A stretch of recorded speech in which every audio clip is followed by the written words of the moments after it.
मोठी बातमी आहे, लाडक्या बहिणींना सरकारकडून बहिणींसाठी मोठी घोषणा। 3,000 रुपये सकाळपासूनच जमा व्हायला सुरुवात झालेली आहे। ज्यांना कोणाला हे पैसे आलेले नसतील त्यांनी नक्कीच हा व्हिडिओ शेवटपर्यंत बघायचा आहे आणि तुम्ही जर चॅनलवर नवीन असाल तर चॅनलला नक्कीच सबस्क्राइब करा।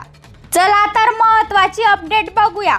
आनंदाची बातमी, सरकारकडून थेट 3,000 रुपये बहिणींच्या खात्यात जमा होण्यास सकाळपासूनच सुरुवात झालेली आहे। होय बहिणींनो, आजपासूनच पैसे ट्रान्सफर होत आहे।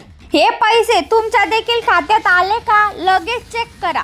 तर आता सध्याची सर्वात मोठी ब्रेकिंग न्यूज समोर आलेली आहे। लाडक्या बहिणींना 3,000 रुपये तर खात्यात आलेले आहेत। काही बहिणींच्या खात्यामध्ये पैसे तर आलेले आहेत तर काही प्रोसेसिंग आहे। बहिणींनो, म्हणूनच काही घाबरण्याचं कारण नाही, थोडा वेळ तर लागू शकतो। तसंच याच बरोबर सुद्धा नवीन फॉर्म बद्दल सुद्धा महत्त्वाची अपडेट सरकारने दिलेली आहे, ते पण आपण इथे पाहणार आहोत। 3,000 रुपये कोणाला मिळणार आहे आणि नवीन फॉर्म कुठे भरायचा आहे। तर आता मुख्यमंत्री माझी लाडकी बहीण योजनेमध्ये ज्यांनी अर्ज केलेला आहे, ज्यांचं वय 21 ते 60 वर्षाच्या दरम्यान आहे, तर आता तुमच्या बँक खात्याला आधार लिंक आहे आणि महत्त्वाचं म्हणजे डीबीटी ऍक्टिव्ह आहे, ज्यांचा फॉर्म इथे अप्रूव्ह आहे। तर आता ज्यांना कोणाला पैसे आलेले नसतील त्यांनी 181 या लाडकी बहीण योजनेच्या हेल्पलाईन नंबरवर कॉल करून तुम्ही तुमची तक्रार नोंदवू शकता। तर बहिणींनो, सविस्तर माहिती तुम्हाला बघायला मिळेल।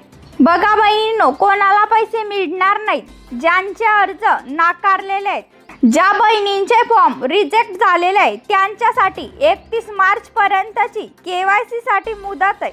लगेच बहिणींनो, केवायसी ची प्रक्रिया पूर्ण करून घ्या, अन्यथा तुम्हाला लाडकी बहीण योजनेचा लाभ बंद होणार आहे। लाडकी बहीण योजनेचा फॉर्म रिजेक्ट झालाय की पेंडिंग मध्ये, आधार लिंक नसेल, केवायसी इनकम्प्लीट, हाईट इन्कम म्हणजेच तुमचं वार्षिक उत्पन्न 2.5 लाख रुपयांपेक्षा जास्त असेल तर अशा लाडक्या बहिणींचे पैसे आता येणार नाहीये।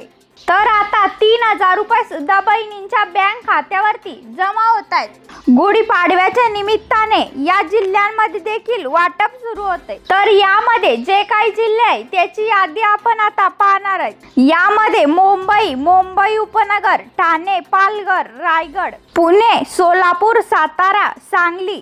तर या जिल्ह्यातील लाडक्या बहिणींच्या बँक खात्यावरती गुढीपाडव्यानिमित्त 3,000 रुपये तर आलेलेच आहेत। त्याचप्रमाणे नाशिक, अहमदनगर, धुळे, नंदुरबार, जळगाव। तर आता ज्या बहिणींनी केवायसी ची प्रक्रिया पूर्ण केलेली आहे आणि ज्यांचा फॉर्म अप्रूव्ह आहे, आधारशी लिंक आहे, त्यांच्या खात्यात गुढीपाडव्याच्या निमित्तानं आज पैसे तर आलेलेच आहे।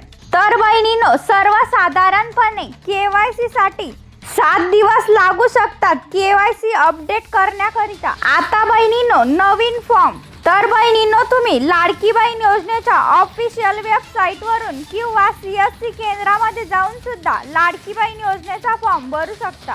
तर लाडक्या बहिणींच्या बँक खात्यावरती 3,000 रुपये जमा झालेले आहेत। बहिणींनो, लगेच खाते तपासा आणि अशाच महत्त्वाच्या अपडेटसाठी नक्की चॅनलला सबस्क्राइब करा, म्हणजेच महत्त्वाच्या अपडेट तुम्हाला रोज कळतील।